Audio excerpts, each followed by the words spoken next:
Hello everyone. Is my voice audible? It is towards Divyansh. Yeah. Yeah, so hello guys. My name is Divyansh Gupta and I'm the programs head of 65th year NASA India. We present to you the Architecting the Metaverse webinar, which is done in collaboration with the RenderPub. Uh, we'll like the uh, we like the team of RenderPub to introduce ourselves and then we can start with the event. Hello, everybody. Thank you so much for being with us here today. We are the RenderPub team. I'm Chaitra, the CEO and the co-founder, and this is Rohan. He is the CTO and co-founder. It's lovely to be here. So we could just jump into this webinar if you're all ready. So today's webinar is going to be about architecting the metaverse. So we'll briefly be covering topics around what the metaverse is, how architects are going to find their place in this future technology. So let's just start with what the metaverse is. So it's just the next step in the evolution of internet as we know it today. I'd like to break this evolution down into three parts. Okay, so the first is how the content is presented on the internet. Second is how we interact with this content. And third is who owns this content that are on the websites. So during the early internet period, somewhere between 1990 and 2005, which was termed Web 1.0, the content was largely textual and there was practically no interaction between the users and the websites. Users all across the world just independently logged on, read up the content they wanted to, and logged off, completely oblivious to who else was using it and how they were using it. And the companies that had these websites were the only ones who could upload any information onto the internet. And the users could only read from them. And this was the period where Yahoo and AOL were prominent. Even Amazon and eBay were around, but they weren't as popular. And the next iteration to this was Web 2.0, and this was during 2005 to maybe 2020. And the content now was not just textual, but also graphical with photos and videos. And the interaction had evolved to being more social on websites like Facebook and Orkut. I don't know if you guys know Orkut. You could see if your friends were online and you could chat with them and maybe even do a video call. But here, you still felt like you were in different independent environments while communicating with them. And here, although the users could write to the internet, meaning leave a comment or upload their photos or videos, their content was still owned by the companies that owned the websites. They were the ones that had full rights over the content that was uploaded by the users. In fact, content curator economies like YouTube and Pinterest, etc., monetized on the content that was uploaded by the users and dictated terms on how the revenue will be shared and how much money the content creators got. And they have several other policies that everybody has to adhere to. So this was the era of all these social media and e-commerce platforms like Facebook, Instagram, YouTube, Amazon, etc. And now comes the metaverse. So this is the next step in the evolution, and it's called the Web 3. And the time period would be 2020 and beyond. The content here is 3D spatial, right? There's a new dimension to present our information. So we're not just dealing with the X and Y axis here, but we're also dealing with a Z axis where we can walk back and forth in the space. So products are placed as 3D models as opposed to just images, videos, and text. So the interaction here has evolved greatly. Here, you don't need to communicate with your friends from your independent environments, but you'll have a shared environment as though you were both physically in the same space. And the way you would interact with the website has also changed. So before, where you'd be able to just click and zoom on an image or watch a video, here you'll be able to interact with the elements, perhaps pick up a 3D chair, turn it around and look at it from all angles and things like that. Also here, users can not just read and write to the internet, but also own the content that they post. What that means is, if the companies that are facilitating these metaverse platforms, they can't just choose to take down your content if it doesn't fit in with their policies. They also don't get to tell the content owners how much they get paid for their own content. Here, the ownership is distributed amongst the website facilitators or the metaverse platform facilitators, the users of the metaverse platform, and the content creators that upload the content onto the website. So here, let's take a look at an example here. This is the H&M website, and here's a concept of their web space on the metaverse. So if you look at the website, it's more like a catalog storefront, right? You can scroll through the page, and when you're done, you can move on to the next page, and there'll be some hyperlink perhaps. If you click on it, it's like jumping a few pages and going to the next page and things like that. And the products listed on this website are mostly images, maybe some videos here and there too. And you can only see what they are showing you. There's no interactivity with the product itself. And here, if you're on their website, you don't know who else is on their website. You do not have any social experience here. So now if it was on the web space, right, this looks more like a virtual storefront as opposed to just a catalog. Here, instead of scrolling, you would be walking around the store, looking at their products, their banners, and everything presented to you in a spatial format. Instead of going from one page to another, you would be going from one space to another. And here you can not just view the product, you can perhaps grab it, turn it around, look at it from all angles, get a really intimate experience before you make a purchase. And here, when you're on their web space, you could call a friend to hop onto the web space at the same time and walk next to each other, perhaps even video chatting, or just your avatars walking together. You could just walk around the store together, commenting on their collections and what looks good, etc. So it's like being in the store together, shopping like you would be in a real world. So this is a more involved shared experience.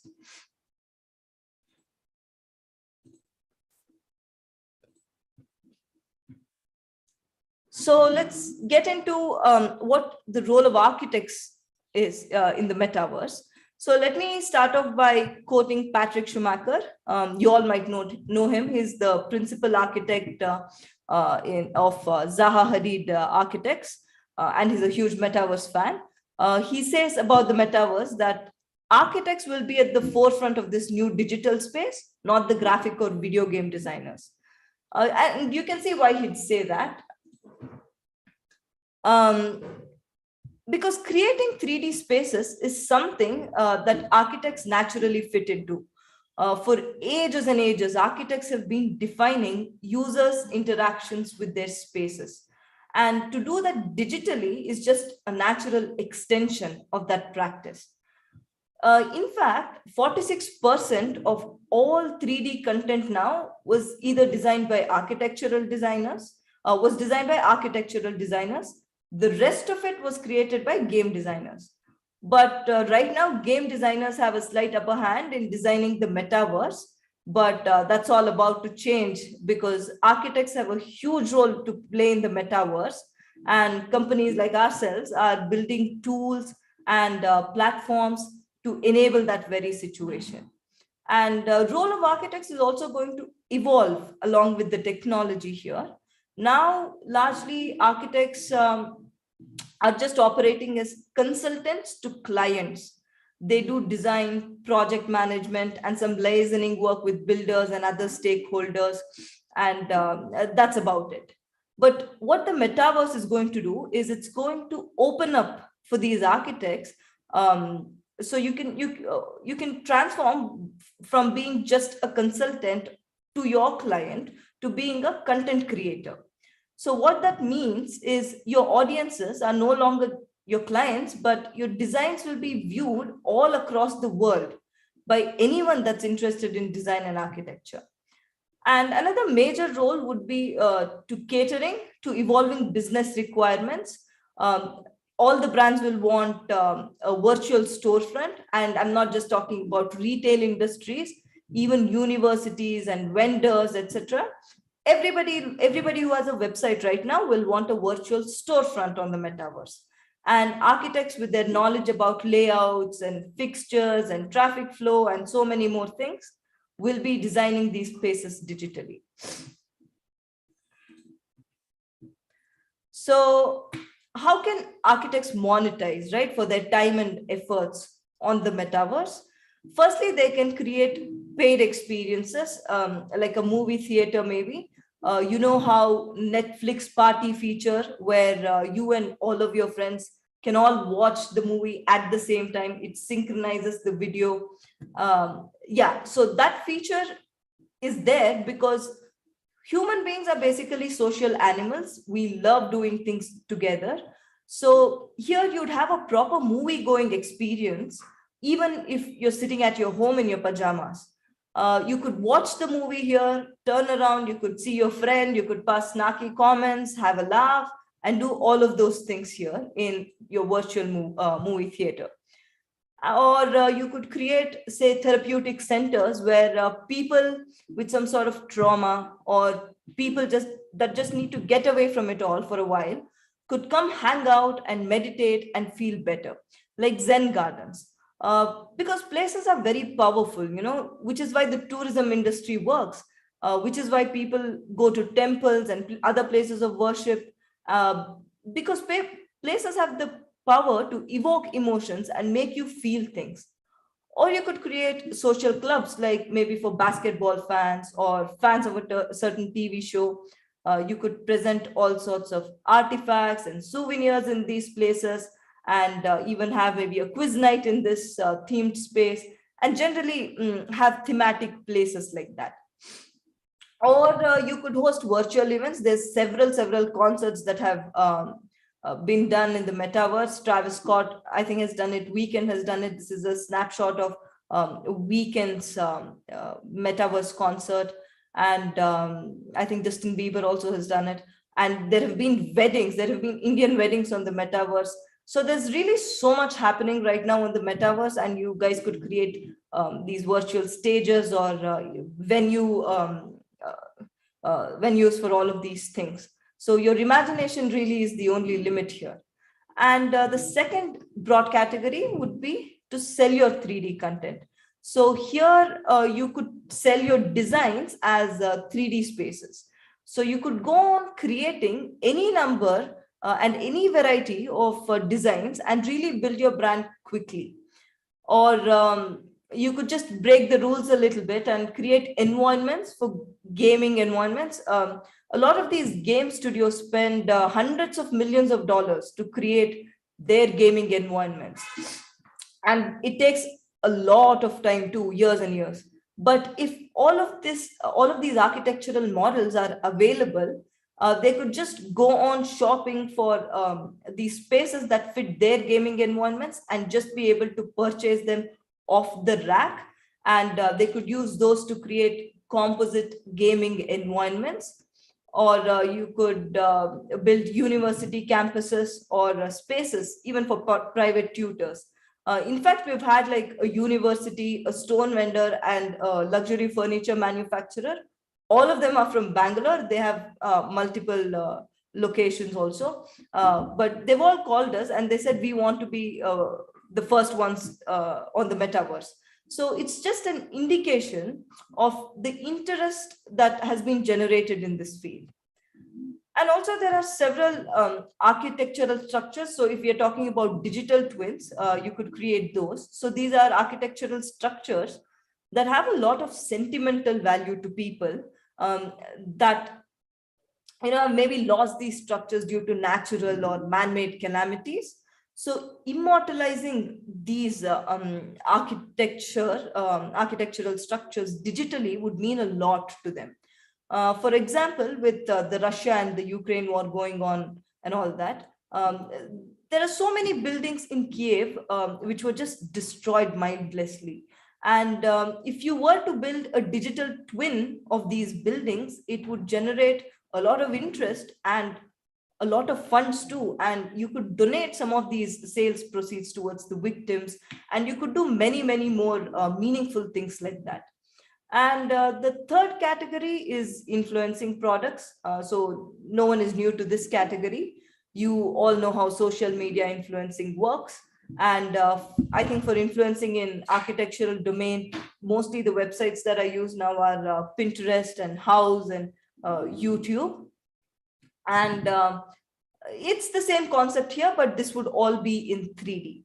So when you create your space, you would go on organically placing furniture, pieces of art, use a certain paint or texture on wall, and you could do so many more things. And creating this really aesthetic looking space, which would make all of these products more desirable than if they were just displayed individually. So you can use a lot of real world props too, and maybe Asian paints or several things like that, and other artwork and home decor to do all of this. So when you help market their products, the brands would be paying you a marketing fee, so to speak, just like how, you know, influencing works right now. So how do architects find work on the metaverse? First of all, skill up. Definitely brush up on your 3D modeling skills and rendering skills. I know it's growing in prominence and right now, but definitely invest some time, especially you being students, have a lot of time on your hands, because once you're a professional architect, you will not have, you know, as much time as you do now. So this is really the best time to skill up so you don't miss the bus. And keep yourself updated on all the trends that are doing the rounds in the metaverse. And just generally be very aware of the happenings, you know, in the metaverse and in the architectural and interior designing fields also. Next is build. The advantage that you have here is that you don't have to wait for any sort of execution of your plan to prove your mettle. Right now, most well-known architects are, you know, much older people, because for your work to gain popularity, now it needs to be built. And building a huge structure takes a long time, 5-6 years, sometimes maybe. And after it is built, it needs to get attention, and then you slowly build your brand. But here, you could just go on building these things without having to wait for execution, and really build your brand very quickly. You can gain very good traction very quickly. And find freelancing jobs. There's a lot of brands right now that are looking for metaverse architects. So if you go on Upwork or Fiverr or, you know, other freelancing websites like that, you could find a lot of work, and tag yourself as a meta architect or metaverse architect on LinkedIn, because people have found jobs there too. And also there are a lot of architectural firms that are purely building in the digital realm right now. So you could join one of these metaverse architecture firms if that's what you're really interested in. Next would be building without limitations. So limitations, I'm saying in a very traditional sense. So you will not have limitations such as physical limitations such as gravity, or you don't have to worry about structural stability or climatic issues or getting approvals from your clients or any committees or regulatory bodies, and you don't have to worry about sloppy execution from builders or anything like that. So a lot of engineering aspects when it comes to structural engineering, and a lot of regulatory aspects will be gone. Those limitations will be gone, but there will be a new paradigm of considerations here also.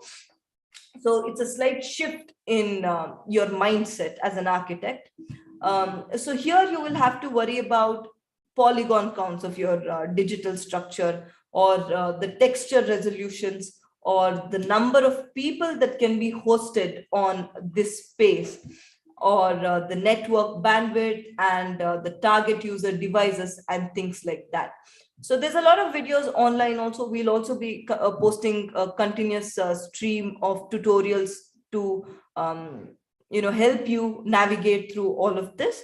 And now Rohan will sort of tell you how to optimize your content for the metaverse, because he's really the best at it. Let me hand this over to Rohan.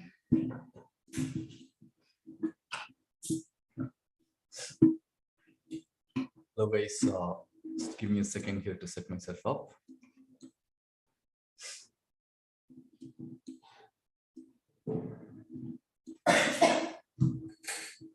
Yeah, so as Chaitra was talking about, limitations, right? Limitations of building in the physical space versus limitations or considerations, if you will, of building digitally.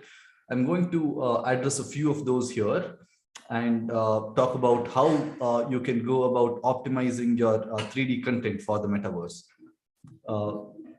So the reason we need to optimize it, and what we mean by optimizing it, is we need to achieve a smooth interactive frame rates and good user experiences, when you publish these spaces. And as we're going to see, it can be rather complicated and technically involved. This process can be, but nonetheless, here are some techniques, to best optimize these parameters. The first and most important parameter is the complexity of your model, of your 3D model, that is. Basically, the bigger your 3D model is in terms of the polygon count and texture resolutions, the heavier your scene gets. And that leads to drops in the frame rate and generally a laggy user experience. So we need to keep the model complexity as low as possible without sacrificing visual quality as well. The next thing to do is light and texture baking. Okay, so lighting is one of the most computationally intensive tasks, and that's why rendering is traditionally so slow. When you create a model, you do the texturing, you do the lighting, and then finally you hit the render button. It takes a really long time to produce just one image. That's just one frame. And in real-time interactions, we're talking about 30-40 frames per second that needs to be rendered. So lighting is really important. Baking the lights and textures onto the model is the process of pre-computing all of this lighting information and caching it for future real-time use. This significantly speeds up the rendering process and is absolutely necessary, in order to use architectural models in real-time interactions. Next is, if you have a large model, you could split that up into multiple smaller models and publish the smaller parts and link them together on the RenderPub Spaces platform. For example, let's say you had a 3-story villa that you've designed. Semantically speaking, you could split that up as 3 different models, one separate model per floor. Sometimes the design might not permit such a split. And then you'll just have to figure out a way of splitting your model, in some other type of way. This is a technique that's very commonly used in a lot of games, especially open world games, large open world games like GTA and things like that. So you might have noticed whenever you enter a building, there's a little bit of a loading screen that appears sometimes. What's basically happening is, behind the scenes, a new level is loading up in the background, and essentially the game is split. The entire game world is not one 3D model, but it's split up into multiple smaller 3D models. And whenever the player interacts with a certain 3D model, let's say entering a building, that particular fragment of that 3D model is loaded in. So this is something that's very popular. It's a lot of different other games also use this technique. Yeah. But the most important thing here is that these splits or these fragments need to link up seamlessly. The user or the player needs to get a feeling of unity. there should not ever be, a seam in that experience of moving from one of these fragments to another. It's just a consideration in the design process. Next is the limit on the number of concurrent users, and this is not a very important consideration, but nonetheless, it will help to keep out unnecessary traffic. Say you're designing a space for a virtual classroom of 30 students. There's no point allowing, having no limit on the number of users. You're going to end up with maybe 100 concurrent users there, and that's just going to be spam, and also it's going to take a hit on your on your network and slow down your experience. So that's another consideration. So we're going to be talking here about the RenderPub suite and how we are helping address all of these issues, what parts of this technical process we're taking care of, and things like that. Okay. So we have two products. The first is called RenderPub Studio. This is a standalone desktop application. It's a real-time 3D design and rendering toolkit. Okay. So in terms of functionality, you can think of it as something like a Lumion or a Twinmotion, if you guys have heard about this. It also has a one-click export to the RenderPub Spaces Metaverse platform. Okay, so what that means is once you have your scene set up in RenderPub Studio, most of these design considerations that we talked about in the previous slide are going to be automated away. So that means the application is going to optimize your 3D model by decimating the mesh optimally. It's going to standardize texture resolutions such that you don't have to go one after the other and do that all manually yourself. And it's going to bake the light onto your 3D models so that when it is published, the published user experience is very smooth and lag-free. Okay. And the second product is RenderPub Spaces. This is our metaverse platform itself. So not only can you publish spaces from RenderPub Studio, you could also publish spaces from any other 3D content creation application. If you're a SketchUp user or a 3ds Max user, you could as well, just get your content in there, but it's not going to be a one-click export process. It's going to be a more involved process because this tool takes care of most of that heavy lifting for you. So what happens is when you export a space, it instantly becomes interactive. Anyone that has a link to that space, a link is generated, and anyone that has a link to that space can just navigate through it. Multiple people can coexist in that space together. They can get on a video chat. They can do screen sharing, just like we are currently here in Zoom. They can do things like forming groups and tagging products and things like that. And the platform is going to have a monetization mechanism where you as a creator of all of this content and all of these spaces, you get to monetize for promoting products of different brands and so on. So we'll get into how all of these things actually work. We have a few short demos here that I'd like to show you of how these things are going to work. Okay, so we'll just start with this first feature that I want to talk about. It's live sync. Okay, so or live link as we call it.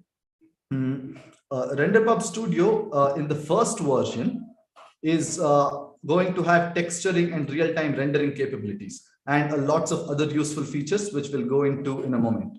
And the second version, which will come out eventually, is going to have architectural 3D modeling capabilities built into it as well. Okay, but until the second version's released, we are going to go with this live linking feature that I'm going to show you here. And what this does is basically it allows you to visualize your 3D creations before exporting it out, importing it into another application, rendering it, waiting for those render times, and so on. We have live link capabilities between our application and SketchUp, Revit, Rhino, ArchiCAD, 3ds Max, and Navisworks. Okay, so I'm just going to show you this live link demo here with SketchUp. So as you can see here on the left window, we have SketchUp, and we're going to cut a couple of holes into this wall here to create these windows. And as you'll see on the right, the lighting starts to shine in, and a hole is cut into that wall in in real time without you having to export out this model or import it back in again.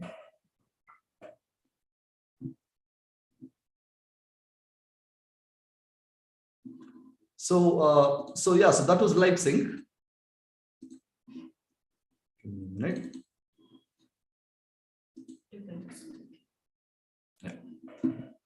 So the second thing the second feature that we'll talk about is scene setup. How can we set up a simple scene in RenderPub Studio? Okay. So turns out we can do scene setup pretty quickly. We have a large library of assets like objects, foliage, materials, lights, decals, and so on. We'll start here by let's play this video. Yeah, we're going to start here by setting up some lights. There are point lights, spotlights, area lights, sky and sun lighting as well, all of which you can adjust to create different types of mood and so on.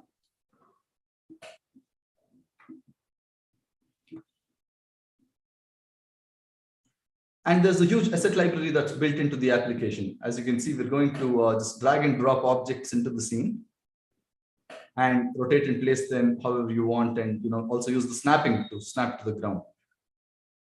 And we have mask placement or object scattering tools as well.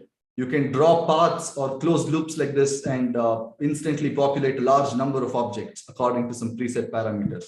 Here's the material library now. You can do all sorts of things like changing the colorization. You can set the scale, the normal intensities, and you can also do more interesting stuff. I'll show that to you in a moment. You can add things like imperfections on surfaces. All of this is through a slider. You could just turn up a slider and get some sort of weathering or imperfection effects just like that. Okay.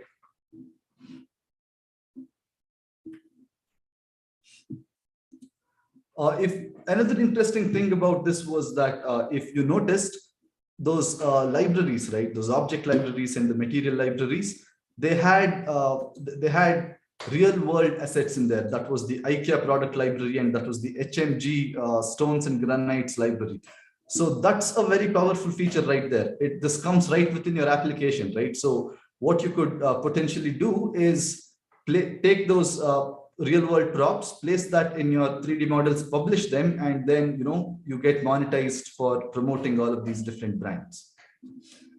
We're going to go next into how to export things. So this is the photo exporter. You can do pretty much all sorts of things that you could do with a DSLR camera here, right? So we're setting up a depth of field shot here. So the focus is strongly on the foreground and the background is completely blurred out like that. And a few filters that we're applying here. And yeah, it's really simple to create all of these shots. You could also export out different render passes. And yeah, here's the video exporter. It works very similar to the photo exporter, except you'll just set your keyframes, and the exporter will automatically interpolate between all the parameters that you set for both of these shots. So in this case, we're going to set a slightly different sun angle, and then we're going to twin it just like that to see how the shadow sort of changes. And yeah.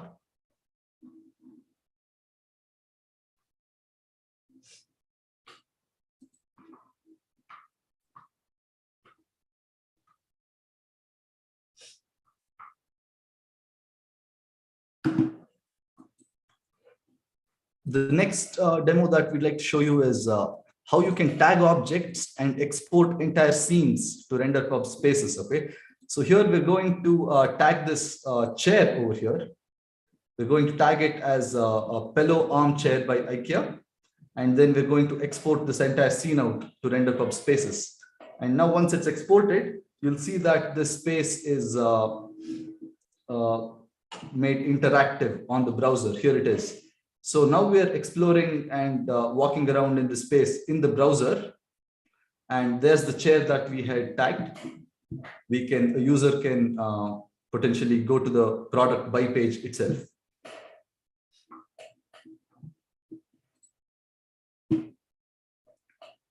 And the last thing that we want to show you is how do you take these 3D spaces and mint them as NFTs. Okay, So I'll get into why minting these as NFTs is an important feature in the metaverse, but I'll just show you this demo. Let's say you have this small scene set up over here and you wanted to mint this as an NFT, right?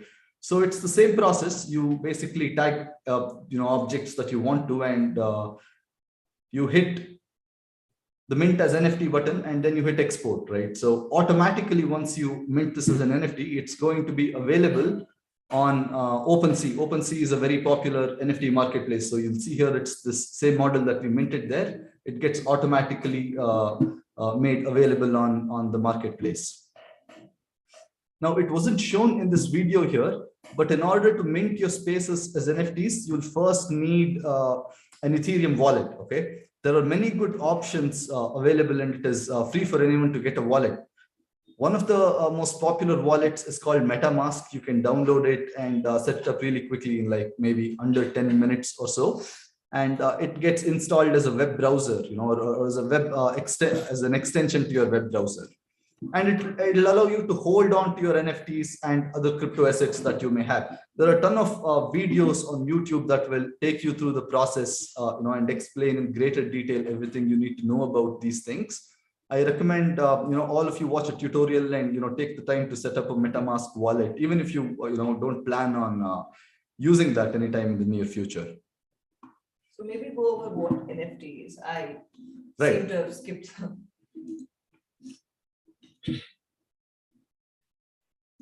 Yeah, so the reason why these things need to be minted as NFTs is that it's really important to establish ownership of these digital assets, and NFT is a very, very mathematically guaranteed way of establishing such an ownership. You can think of it as a digital certificate for content. It could be 3D content or 2D content or any form of digital content, in fact. It's just a certificate that is tamper-proof, and it has a lot of features that are widely desirable.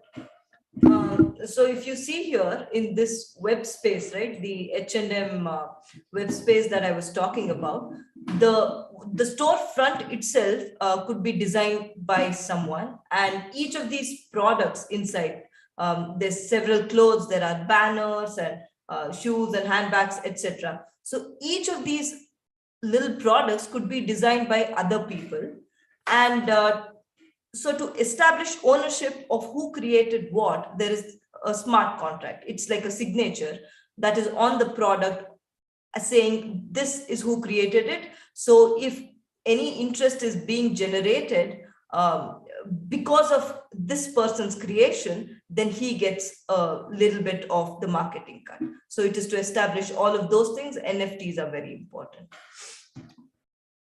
It's unlike a lot of the buzz around NFTs these days that you'll find, pixelated JPEGs going for hundreds of thousands of dollars.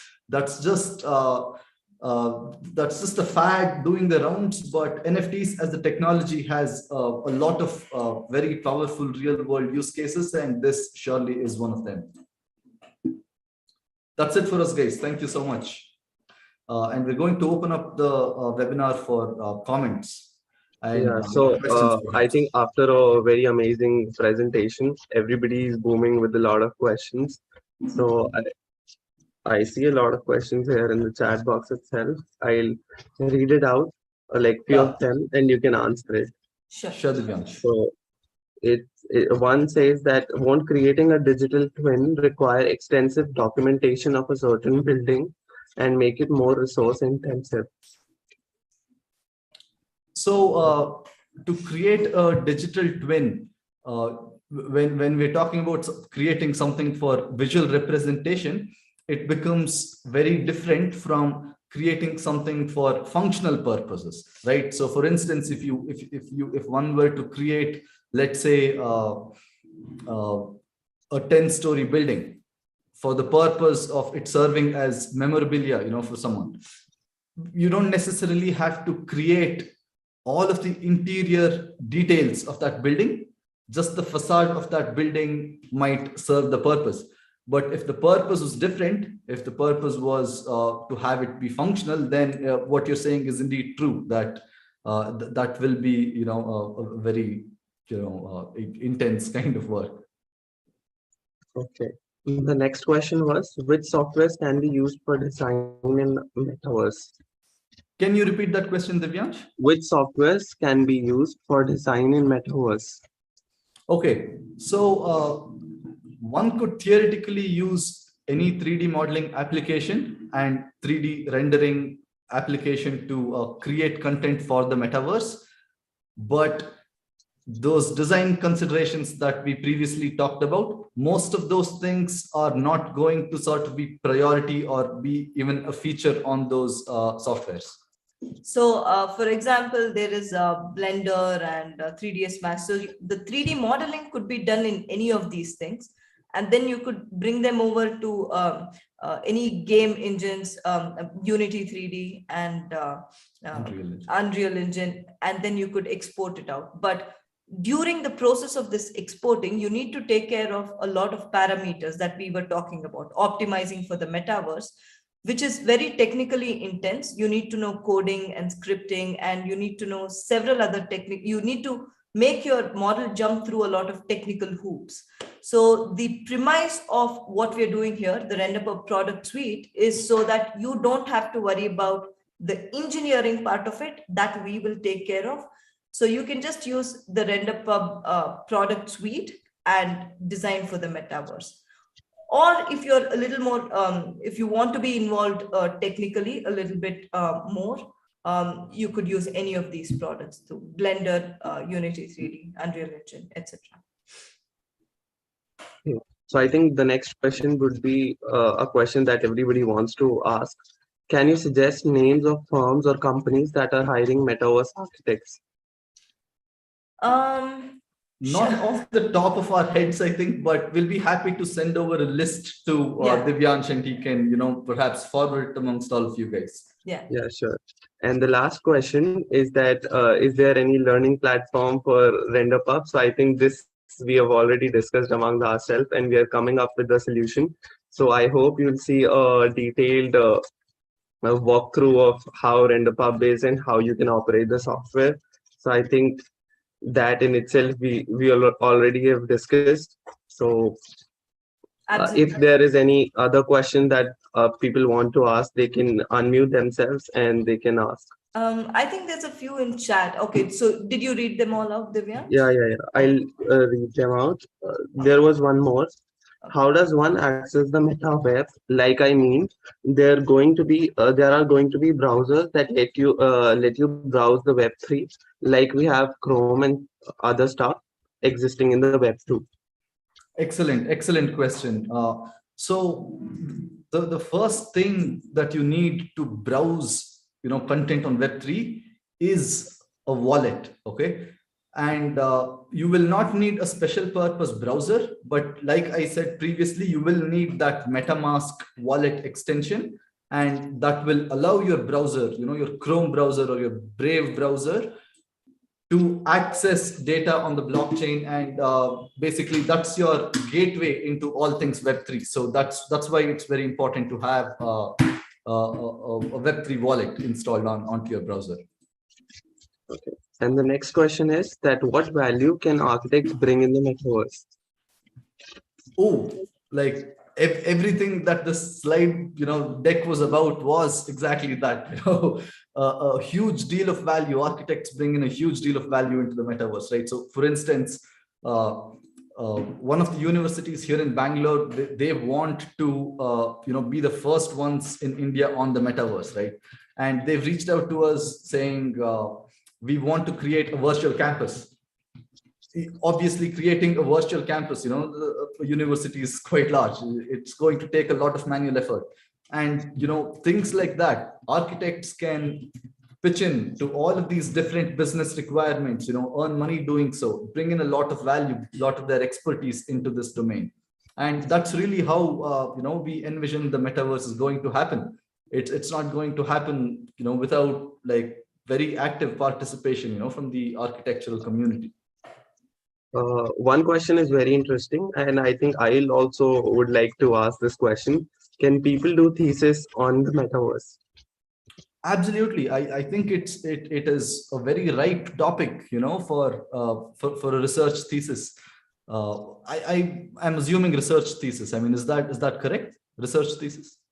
When you say If thesis? it's for a design thesis, then like for architecture design thesis, would it work, or just the research thesis would be enough? I think it would work either ways, I'm not really sure about what statutory requirements there are from the colleges or the universities. But apart from that, I think the topic itself, just from an academic point of view, is a really rich topic.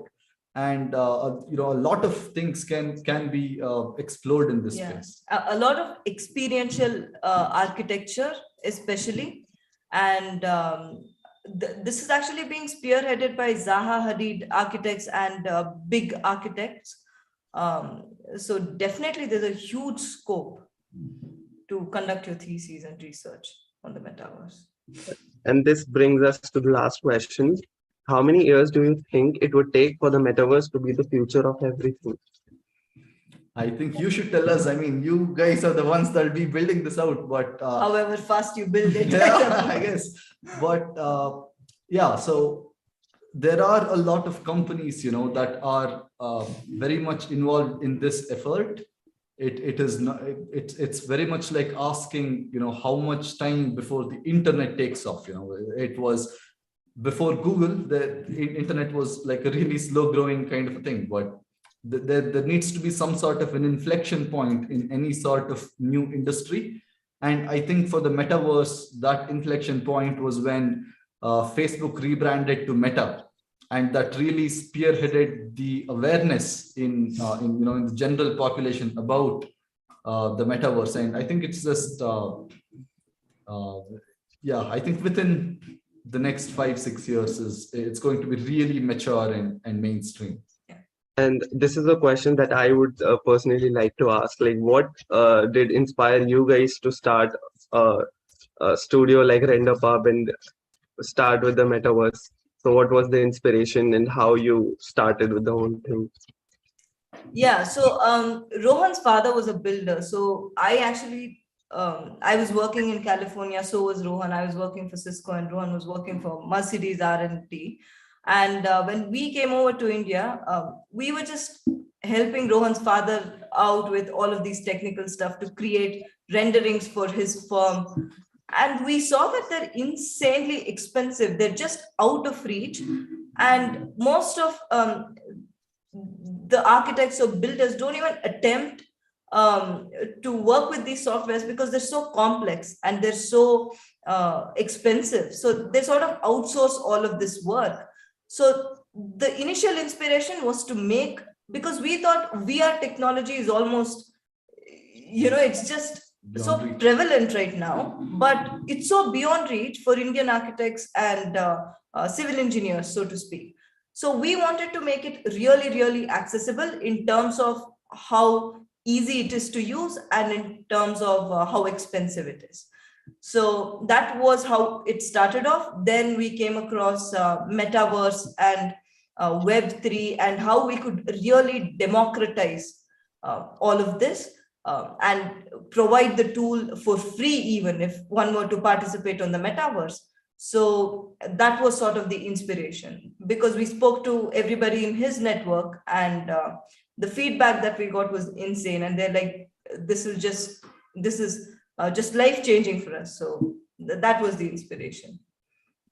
So with this, I would like to conclude the whole session and would like to thank all the students who were a part of it. If there are any last thoughts or any last comments from your side, you can obviously.